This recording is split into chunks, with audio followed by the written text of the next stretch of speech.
Hi there, traders. This is Brad Gilbert with the FX Market Insight for Friday, the 29th of January. All right. Now, just at the close of the North American session here now, equity markets bouncing aggressively.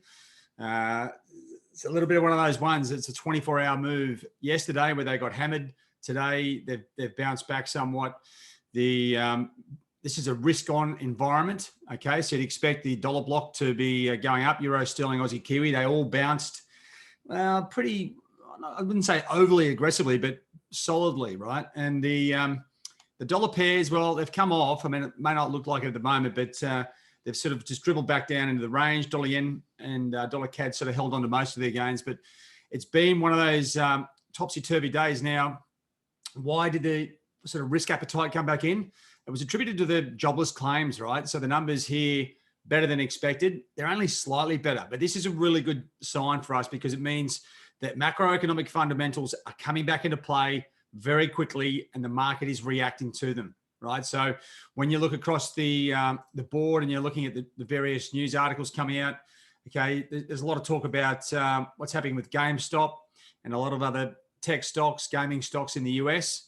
That's going to sort of create a bit of a ripple effect through some markets as they stop certain sites from buying the stocks. But if you look at the dollar itself, okay, we're talking, as I said, about macro fundamentals. This brings the central banks back into the picture, and it does what should really happen is push the political scene back behind everything, right? And that's what we really like to see. There's little bits and pieces here about sterling, dollar CAD. I like to write about what's, impacting everything else, but really the dollar is the epicenter. So that's what you really need to be focusing on.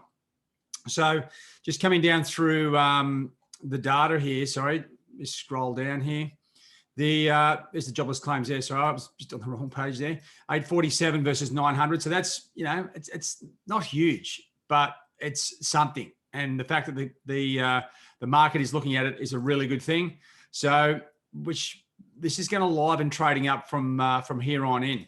Now, let's just look at what the dollar's been doing this last couple of days. We had a spike up, come back down, tested support, and now, if anything, it's sort of back in the range. So when you look at the other major currency pairs, what are we looking for? Well, to me at the moment, the dollar has still got a bit of a slight dollar strength in it. It is higher from where it was last week. If you look at the major currency pairs, you can see like where Euro broke down. It's another snap through where the fresh short positions, which were placed yesterday, taken out on that run up to 121.40. Sterling is doing its own thing, and it's being persistently strong, right? Especially against the Euro. That held in there. Aussie and Kiwi had those big moves down yesterday, came back and testing resistance.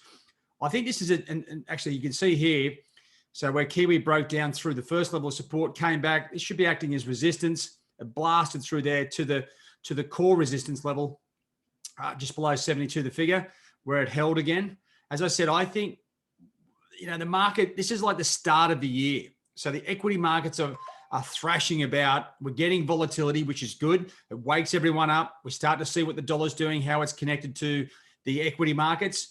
I think we're going to see a little bit more dollar strength going forward. And so just looking at across the board, because the Fed won't change what they're doing.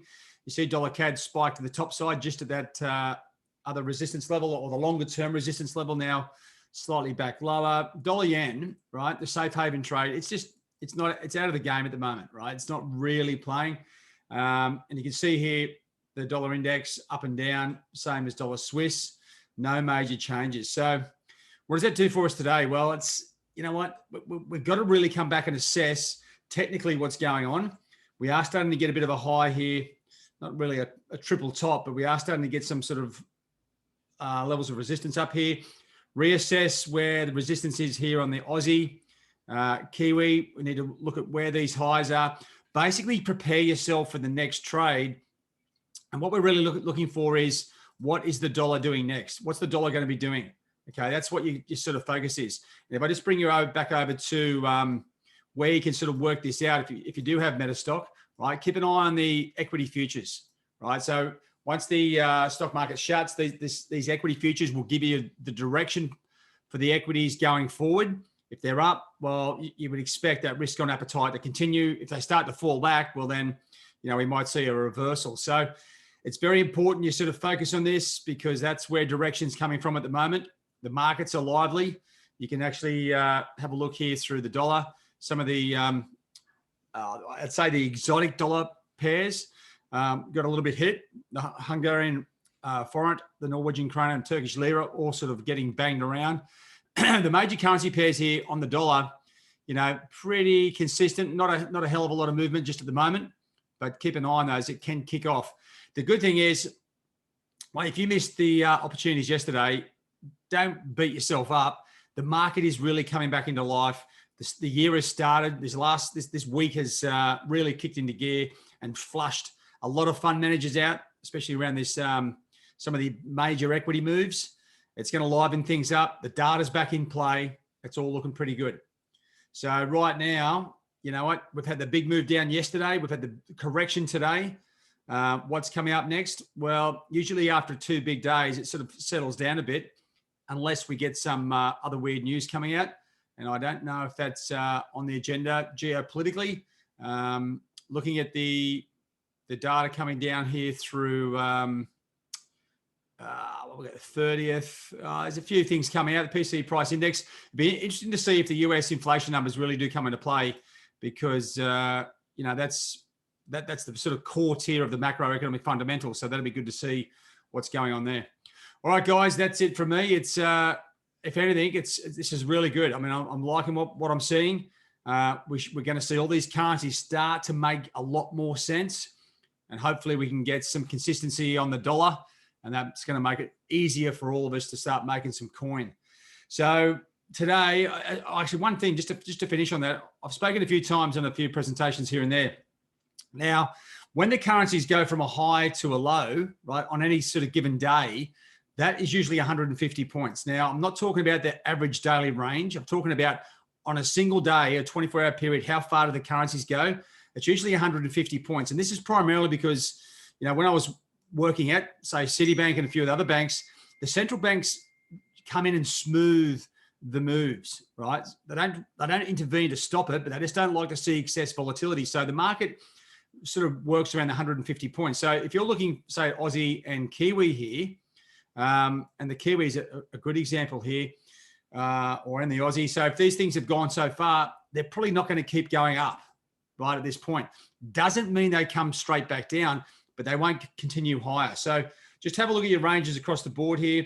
Euro from 120 sort of 50 up to 121.40, only 100 points. So it's got a little bit of room on the top side. But just keep that in mind. It's not the average daily range. It's the move. One significant move from the low to the high. How long did that take? If it's over a 24-hour period, that's 150 points. Then you can sort of start to work out where your strategy might be. So really, on these pairs that have just rallied back, I'm not looking for any further move on the top side at this point, right? Doesn't mean, as I said, I don't get short and just sit on it. But we need fresh data to get the next move. This move is done. All right, I thought I'd just get that out. All right, guys, have a good one. Cheerio.